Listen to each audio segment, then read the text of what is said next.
Okay, Daniel Johnston.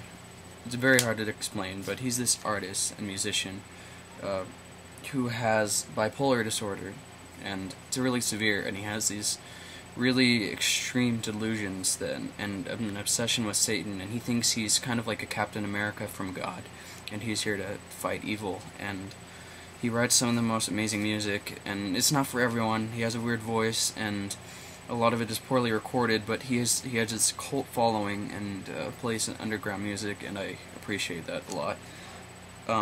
Glasses, because I wear them, and I think that girls who wear them are very attractive. So yeah. Nerdiness, because I'm a nerd, and I think when other people are nerds, I can get along with them, whether it's with music or books or school. And I see a nerd is someone who knows something about something that's real, and a geek is someone who knows something about nothing, like WoW or whatever, which I don't play. YouTube, or else I wouldn't be making this, and there's so many users on here who have inspired me intellectually and artistically, mostly Onision and Mitchell Davis and Sexy Phil and Smosh, and there's some really, and Johnny Smooth. There's some really good guys out there, and they're great to watch. Moshing, it seems violent, and I was thinking about it in the shower today, and it goes along with the music, and it's really harmless because you're not trying to hurt people, because at the end of the show you can shake hands with the burliest, craziest looking guy, and he'll be like, "Oh, that was fun, bro," and you can push him and he won't kill you usually, and everything's okay. It's a good way to blow off steam. And being slap happy, like being deprived of sleep or staying up way too long, and anything is funny. For instance, my friend Adonai, who is one of my best friends also,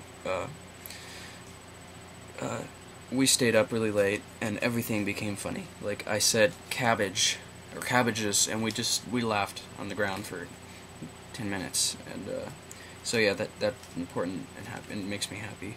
The ocean, because I love the smell of it, and the sounds of it, and I love being around it. I don't like the beach, and I don't like being in it, because I'm scared to death of drowning, but I love the ocean, and I really want to be a sailor somehow. I want to learn how to, like, go around the world with my two friends, Alex and Courtney, who also want to do the same things, and they're two of my best friends currently.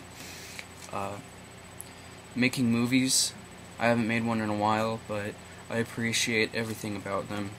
Like writing it, or directing it, or filming it. I don't like being in them, because I'm not a very good actor, because I like to be honest. And I like being in love, and most people do, even though I've realized it's mostly it's just a chemical reaction. It's still nice, and I think most people can agree with me that being in love is really nice. This picture right here, this is me and my friend Millie. She's right here. My mom always says that I look like John Lennon and she looks like Michael Jackson, which is kind of not flattering, but it brings back memories of Warped Tour and when she was living here, and I miss her. But she's one of my better friends, I think. Depression, which is a part of my life.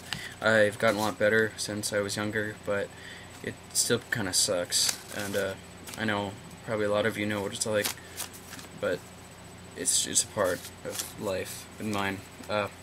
Onision, specifically, because he gets a lot of hate for his extreme individualism, and I think people get mad at free thinkers.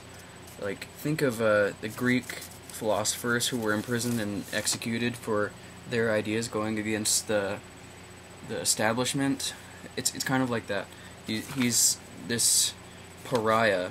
And, you know, I think Henry Ford said something like, most people don't think because it's hard. He said, thinking is hard work, and that's why most people don't. And I think Onision really does think, and he's going to tell you his views without any, he's going to tell you them whether you want to hear them or not, which I think is good, because strong opinions backed by good reasoning and premises, it makes a cogent argument, which I'm just pulling this all out of my recently learned philosophy class. I love cooking, and I wanted to be a chef for a while, but not so much now. I want to go into psychology and be a professor or an English professor, and my favorite book is Perks of Being a Wallflower. I would show you it, but my friend Clay has it, and I haven't gotten it back, but it kind of changed my life. That sounds cliche, but it did. And another thing is indie culture. I don't like the word indie because people think, oh, it doesn't sound like Creed, that means it's indie. No. Indie can have two meanings, either independent artistically or on an independent label, like Saddle Creek or Merge or Matador. These are smaller labels rather than Capitol or Atlantic or Island or whatever.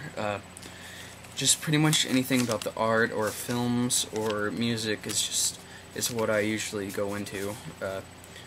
Individualism and honesty are also a big thing for myself and anyone, and I think it's my biggest virtue. You have to be yourself. That's the most important thing in life, I think, because if you let others tell you who you are or expect you to be who they say you think you should be, then you're a very weak and sad person. So I'm not sure if that was exactly 50, it might be over, but those are some things that really matter to me.